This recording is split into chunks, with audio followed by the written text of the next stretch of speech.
નમસ્કાર મિત્રો આજની વિડીયોમાં વાત થશે દેશ અને દુનિયાના સુપરફાસ્ટ સમાચારની 22થી 24 મે ગુજરાત માટે મોટું સંકટ છે. હવામાન વિભાગે જણાવ્યું છે આગામી સમયમાં ગુજરાતમાં વાવાઝોડાના એંધાણ દેખાઈ રહ્યા છે. તેવામાં હવામાન વિભાગના જણાવ્યા અનુસાર આગામી દિવસો ગુજરાત માટે ભારે બની શકે છે, જેમાં 22થી 24 મે ગુજરાતમાં વાવાઝોડું ત્રાટકી શકે છે. આ સમયગાળામાં ભારે વરસાદની આગાહી કરવામાં આવી છે. હવામાન વૈજ્ઞાનિક નરેશ કુમારની આગાહી અનુસાર ગુજરાતમાં 2 ઇંચ વરસાદની સંભાવના છે.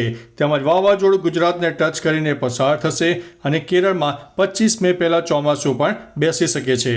મિત્રો, અન્ય મહત્વના સમાચારની વાત કરીએ તો કોરોનાના એક્ટિવ કેસ ધરાવતા રાજ્યોમાં ગુજરાત 6થા ક્રમે જોવા મળ્યો છે. દેશમાં કોરોના કેસમાં ફરીથી વધારો થવા લાગ્યો છે. ગુજરાતની વાત કરવામાં આવે તો હાલ 7 એક્ટિવ કેસ નોંધાયા છે. છેલ્લા એક સપ્તાહમાં 6 નવા કેસ નોંધાયા છે.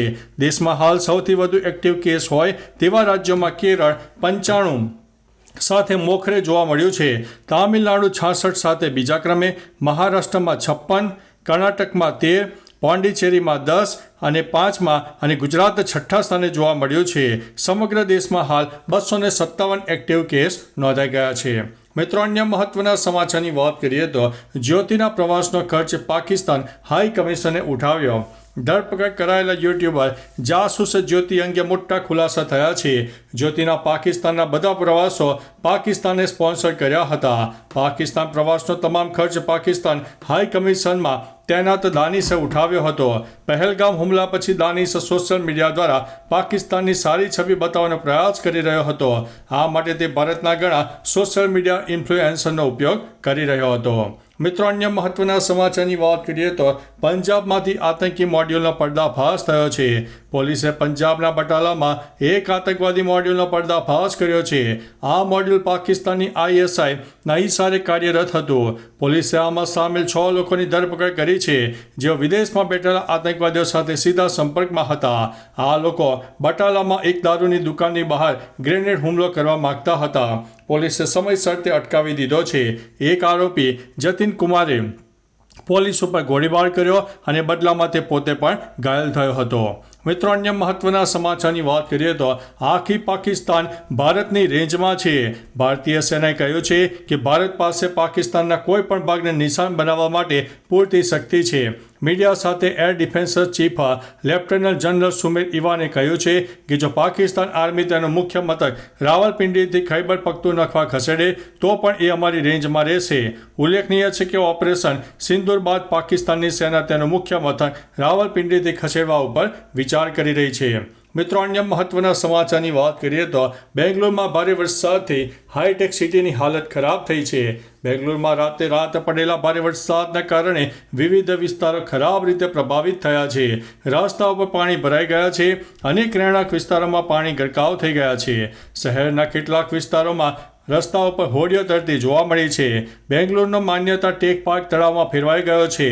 સોમવારે સવારે આ પાર્કના તમામ દરવાજા 2 ફૂટથી વધુ પાણી જમા થઈ ગયું હતું. મિત્રો, અન્ય મહત્વના સમાચારની વાત કરીએ તો સુવર્ણ મંદિરમાં એર ડિફેન્સ ગન તૈનાત કરવામાં આવશે.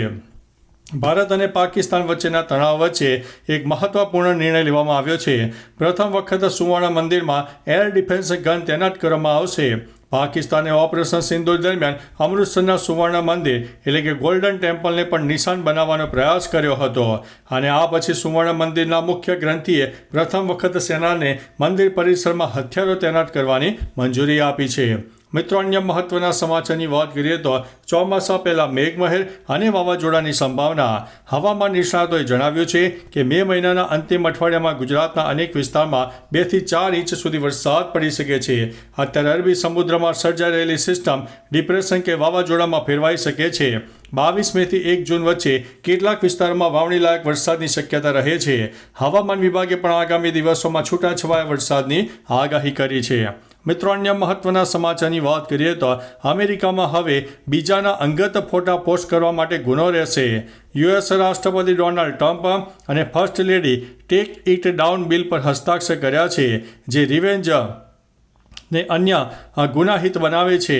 આ અંતર્ગત જો ફરિયાદ દાખલ કરવામાં આવે તો કોઈ પણ વ્યક્તિની સંમતિ વિના તેના અંગત ફોટા, વિડીયો ઉપરાંત અન્ય વિડીયો શેર કરવામાં આવે તો તે સજાને પાત્ર રહેશે. આ કાયદો પસાર કરવામાં ફર્સ્ટ લેડી મેલાનિયા ટ્રમ્પે મહત્વપૂર્ણ ભૂમિકા ભજવી છે અને આ બિલમાં ડીપ ફેકનો પણ સમાવેશ થાય છે. તો ચાલો મિત્રો, ફરીથી દેશ અને દુનિયાના સુપરફાસ્ટ સમાચાર લઈને મળતા રહીશું. ત્યાં સુધી અમને રજા આપશો. નમસ્તે.